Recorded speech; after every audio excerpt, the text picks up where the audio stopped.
세계 경제에서 신뢰란 가장 강력한 자산이었습니다. 군주들은 신뢰로 제국을 세웠고 상인들은 신뢰로 부를 쌓았으며 국가는 신뢰를 바탕으로 번영을 이어왔죠. 특히 금융의 역사는 신뢰의 역사라고 해도 과언이 아닙니다. 세계 경제를 움직이는 거대한 자본의 흐름도 결국은 신뢰라는 보이지 않는 기반 위에 서 있었어요. 이제부터 300년 강대국 신화 영국이 빚더미에 무너지고 있는 이유를 이야기해 보겠습니다. 고대 메소포타미아의 점토판부터 현대의 디지털 거래에 이르기까지 금융은 늘 약속을 지킬 수 있다는 신뢰를 전제로 했습니다. 베네치아 상인들은 종이 한 장의 신용장으로 대륙을 넘나들었고 네덜란드 동인도 회사는 주주들의 신뢰를 바탕으로 세계 최초의 주식회사가 되었죠. 19세기 영국은 파운드화의 신뢰성을 무기로 세계 금융의 중심에 섰습니다.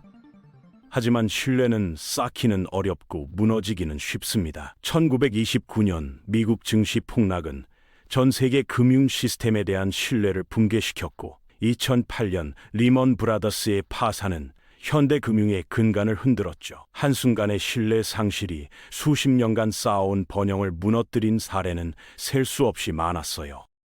오늘날 영국은 바로 그 신뢰의 기로에 서 있습니다. 한때 대영 제국의 심장부였던 이 나라는 이제 2조 9천억 달러라는 천문학적인 부채를 짊어지고 있어요. 매달 170억 달러씩 늘어나는 이 부채는 이미 영국 전체 경제 규모를 뛰어넘었습니다. 수세기 동안 세계에서 가장 안전한 투자처로 여겨졌던 영국 국채는 이제 투자자들의 의심을 받기 시작했어요.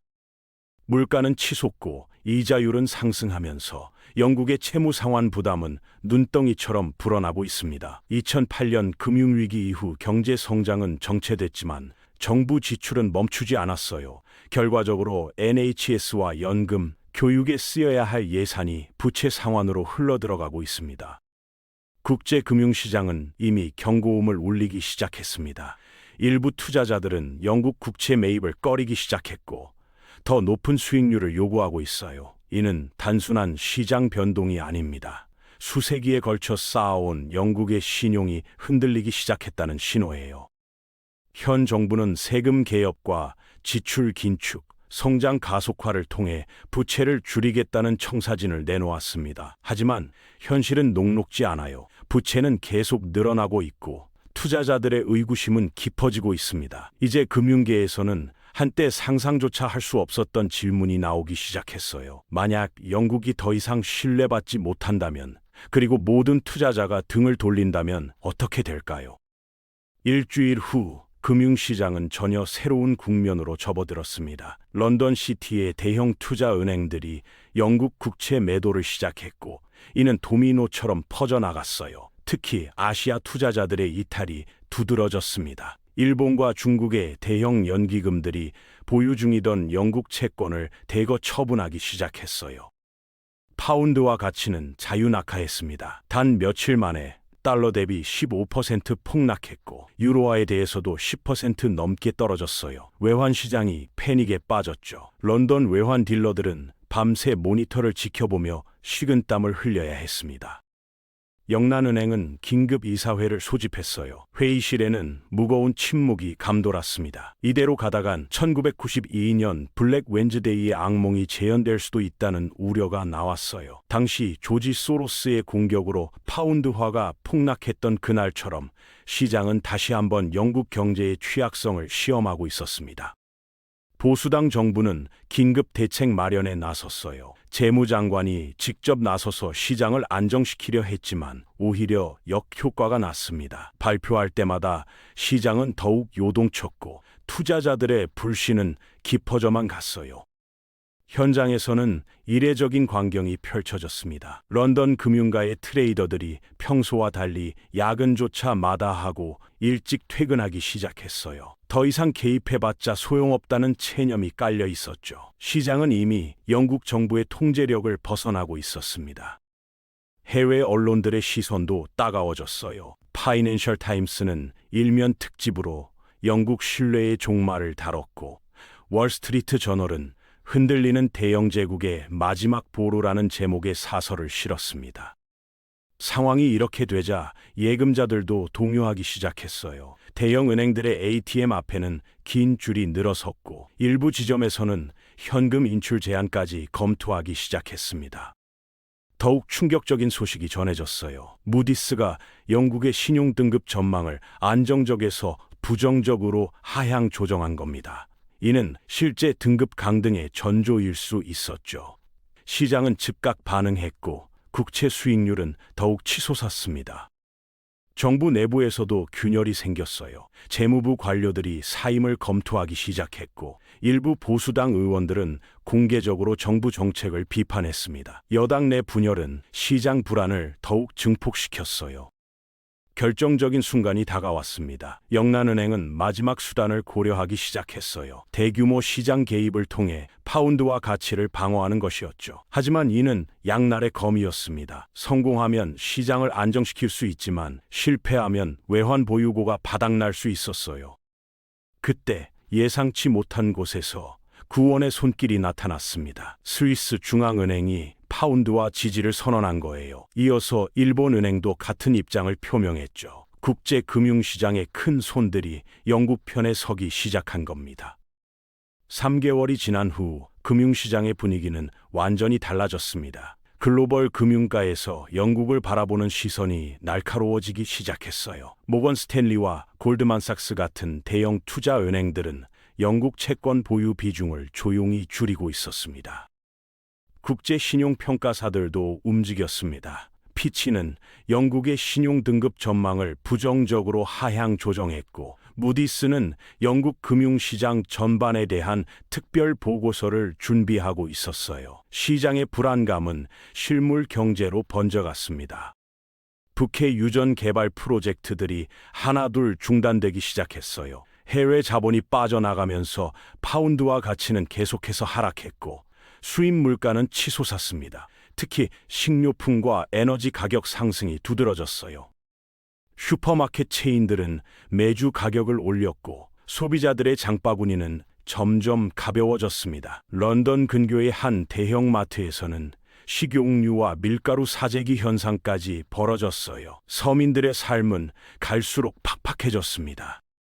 중앙은행의 고민도 깊어졌어요. 물가 상승을 막으려면 기준금리를 더 올려야 하는데 그럴 경우 정부의 이자 부담이 감당하기 힘들 정도로 커질 수 있었습니다. 반대로 금리를 동결하면 인플레이션이 더욱 악화될 우려가 있었어요.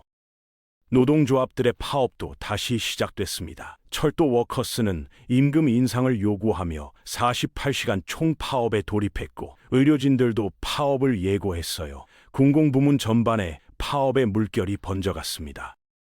한편 스코틀랜드에서는 독립을 요구하는 목소리가 더욱 거세졌어요. 에든버러 시내에서는 매주 주말마다 수만 명이 모여 시위를 벌였습니다. 영국 전역이 혼란에 빠져들었어요. 국제통화기금 IMF는 특별조사단을 파견했습니다. 1976년 구제금융사태 이후 처음 있는 일이었어요. 조사단은 영국의 재정 건전성에 대한 철저한 실사를 진행했습니다.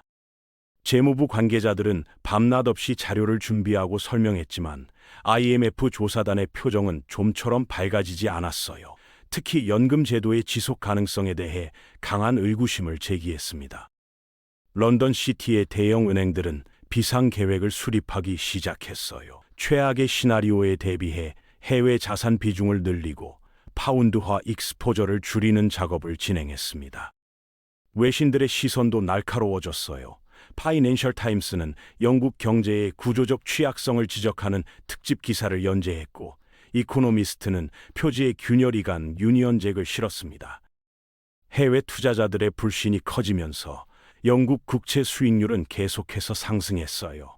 30년물 국채 금리는 1990년대 초반 이후 최고 수준을 기록했습니다. 정부의 차입 비용이 감당하기 힘들 정도로 늘어났어요. 이런 상황에서 아시아 금융시장은 가장 먼저 반응했습니다. 도쿄와 홍콩, 싱가포르의 대형 투자사들이 영국 채권 매각에 나섰고 순식간에 매도 물량이 쏟아졌어요. 영국 중앙은행이 긴급 개입을 선언했지만 시장의 불신은 이미 깊어진 상태였습니다. 홍콩 금융가에서는 밤샘 회의가 이어졌어요. 아시아 주요 투자사들의 영국발 리스크 점검이 시작됐고 영국 자산에 대한 재평가가 본격화됐습니다. 싱가포르 국부펀드는 런던 부동산 투자 계획을 전면 재검토했고 일본 연기금은 영국 채권 비중 축소를 결정했어요. 서울에서도 긴급 대책회의가 열렸습니다. 한국 연기금과 보험사들이 보유한 영국 자산 규모가 수십조 원에 달했기 때문이에요. 급격한 자산 가치 하락을 막기 위해 매각 시기를 조율했지만 시장이 너무 빠르게 움직였습니다. 런던 금융가는 순식간에 얼어붙었어요. 채권 시장에서 시작된 불신이 주식 시장으로 번졌고 FTSE 100 지수는 장중 8% 넘게 폭락했습니다. 파운드화 가치는 달러 대비 사상 최저치를 기록했어요. 영란은행은 외환시장 개입을 검토했지만 외환 보유액이 충분하지 않았습니다. 국제금융시장에서 영국의 신용등급 하락 가능성이 제기됐고 이는 더 큰 자금 이탈을 부를 수 있었어요. 세계 3대 신용평가사는 영국의 신용등급 전망을 일제히 하향 조정했습니다. 무디스는 영국 국채의 신용등급을 AA3에서 A1으로 낮췄고 SP와 피치도 유사한 조치를 취했어요. 런던 시티의 대형 은행들은 비상체제에 돌입했습니다. 영국 국채를 담보로 한 대출 심사를 강화했고 일부 거래는 아예 중단됐어요. 금융시장의 유동성이 급격히 악화되면서 기업들의 자금 조달도 어려워졌습니다. 유럽중앙은행도 영국발 금융위기를 예의주시했어요. 유로존 은행들이 보유한 영국 자산 규모가 상당했기 때문입니다. 프랑크푸르트와 파리의 금융당국은 자국 은행들의 영국 익스포저를 점검하기 시작했어요. 스위스 중앙은행은 영국 파운드화에 대한 스왑라인 확대를 검토했습니다. 하지만 시장의 불신이 커지면서 통화 스왑만으로는 위기를 막기에 역부족이었어요. 국제통화기금 IMF는 영국에 대한 특별 점검을 시작했습니다. 1976년 구제금융 이후 처음 있는 일이었어요. IMF는 영국 정부에 긴축 재정과 구조개혁을 권고했지만 정치적 반발이 거셌습니다. 미국 연방준비제도도 영국발 금융위기가 글로벌 시스템에 미칠 영향을 분석하기 시작했어요. 뉴욕 연방준비은행은 영국 은행들과의 거래에서 추가 담보를 요구하기 시작했습니다.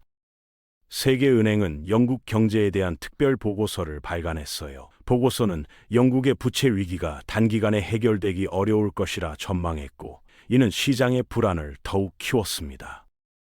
3개월이 흐르는 동안 금융시장의 지형도는 완전히 바뀌었습니다. 글로벌 투자자들의 매도 물량이 쏟아지면서 영국 채권 시장 전체가 흔들리기 시작했죠. 특히 우려스러운 것은 연기금들의 움직임이었습니다.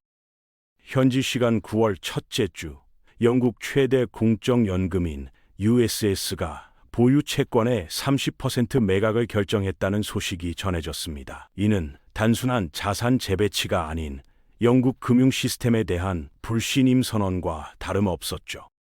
곧이어 캐나다 연기금도 영국 자산 비중을 절반으로 줄이겠다고 발표했습니다. 연기금들은 전통적으로 가장 보수적이고 안정적인 투자자들이었기에 이들의 이탈은 시장에 엄청난 충격을 주었어요.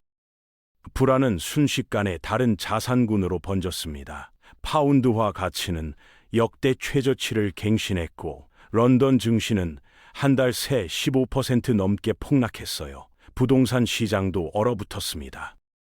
글로벌 신용평가사들도 잇따라 경고음을 냈습니다. 무디스는 영국의 신용등급 전망을 안정적에서 부정적으로 하향 조정했고, SP는 영국 채권 시장이 새로운 위기 국면에 진입했다고 분석했어요.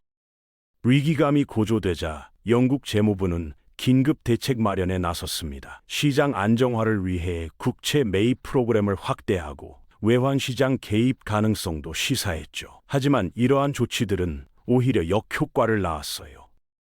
시장은 정부의 개입이 단기적 처방에 불과하다고 판단했고 오히려 영국 경제의 근본적 취약성을 더욱 부각시켰습니다. 특히 해외 투자자들 사이에서는 영국이 1970년대식 스태그플레이션에 빠질 수 있다는 우려가 퍼졌어요.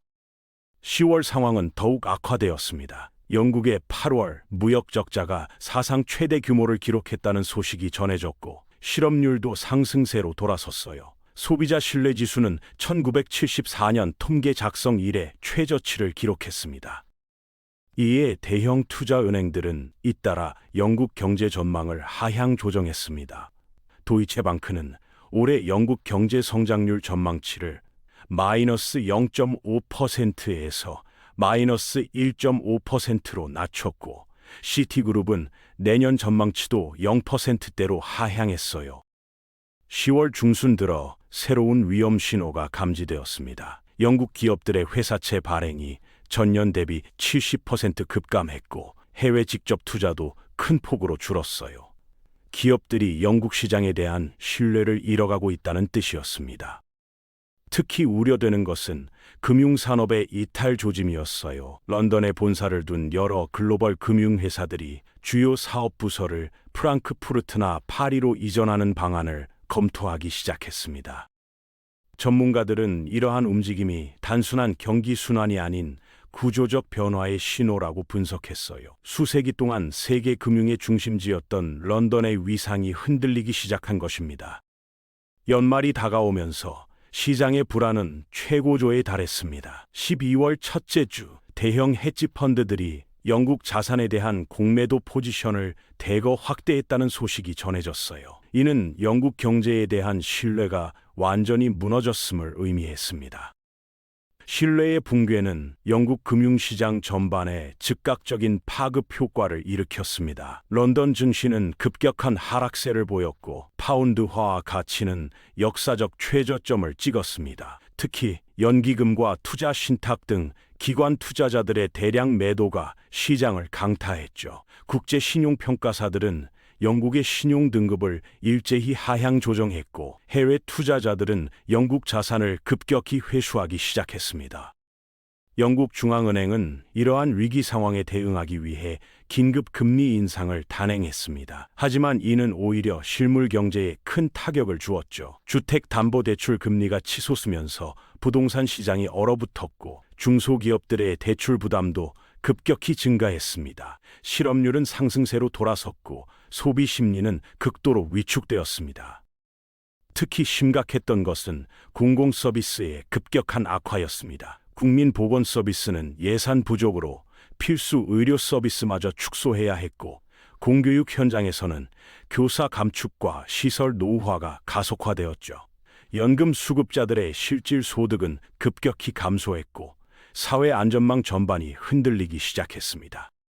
이러한 위기 상황에서 정부는 극단적인 긴축 정책을 실시할 수밖에 없었습니다. 공공부문 임금 동결, 복지 예산 삭감, 대규모 공기업 민영화 등 고통스러운 개혁이 시작됐죠. 시민들의 저항도 거셌습니다. 전국적인 파업과 시위가 이어졌고 사회적 갈등은 극에 달했습니다. 국제사회에서 영국의 위상도 급격히 추락했습니다. 한때 세계 금융의 중심지였던 런던의 입지가 크게 흔들렸고 주요 금융기관들은 프랑크푸르트나 파리로 거점을 옮기기 시작했죠. 영국의 소프트 파워도 약화되었습니다. 교육과 문화 분야의 예산 삭감으로 세계적 명성을 자랑하던 영국의 대학들과 예술기관들이 큰 타격을 입었습니다. 위기는 영국 사회의 근본적인 변화를 촉발했습니다. 수세기에 걸쳐 구축된 복지국가의 틀이 흔들렸고 계층 간 양극화는 더욱 심화되었죠. 젊은 세대들은 미래에 대한 희망을 잃고 해외 이주를 선택했으며 지방 도시들은 급격한 쇠퇴의 길을 걸었습니다. 그러나 위기는 새로운 변화의 계기가 되기도 했습니다. 영국은 산업 구조의 근본적인 재편을 시도했고 금융 의존도를 낮추기 위해 제조업과 첨단 산업 육성에 나섰죠. 지속 가능한 성장 모델을 찾기 위한 노력도 시작되었습니다. 재생에너지 산업이 급성장했고 디지털 경제로의 전환도 가속화되었습니다. 시민사회도 변화했습니다. 지역 공동체를 중심으로 한 상호 부조 네트워크가 발달했고 사회적 경제 영역이 확대되었죠. 시민들은 정부 의존도를 낮추고 자체적인 문제 해결 능력을 키워나갔습니다. 새로운 형태의 민주주의와 거버넌스 모델도 등장했습니다. 10년이 지난 지금 영국은 여전히 부채의 그림자에서 완전히 벗어나지 못했습니다. 하지만 사회 전반에 걸쳐 회복력과 적응력이 높아졌고 새로운 성장 동력도 서서히 나타나고 있죠. 위기는 영국 사회에 깊은 상처를 남겼지만 동시에 근본적인 변화와 혁신의 계기가 되었습니다. 오늘날 영국의 사례는 전 세계 국가들에게 중요한 교훈을 남겼습니다. 재정 건전성과 사회 안전망의 균형, 금융 시스템의 안정성, 그리고 무엇보다 국민의 신뢰가 얼마나 중요한지를 보여주었죠. 영국의 부채 위기는 단순한 경제 문제를 넘어 현대 자본주의 시스템의 취약성과 지속 가능성에 대한 근본적인 질문을 던졌습니다. 당신이 생각하는 신뢰의 경제는 어디까지 가능할까요? 한때 세계를 지배했던 대영 제국조차 신뢰를 잃자 무너졌습니다. 결국 경제를 움직이는 건 숫자가 아니라 믿음이었죠. 여러분은 어떻게 생각하시나요? 신뢰가 무너진 경제는 다시 회복될 수 있다. vs 한 번 잃은 신뢰는 끝이다. 댓글로 여러분의 생각을 남겨주세요. 그리고 이런 이야기, 세계를 움직인 돈과 신뢰의 역사가 궁금하시다면 좋아요와 구독으로 함께 해주세요.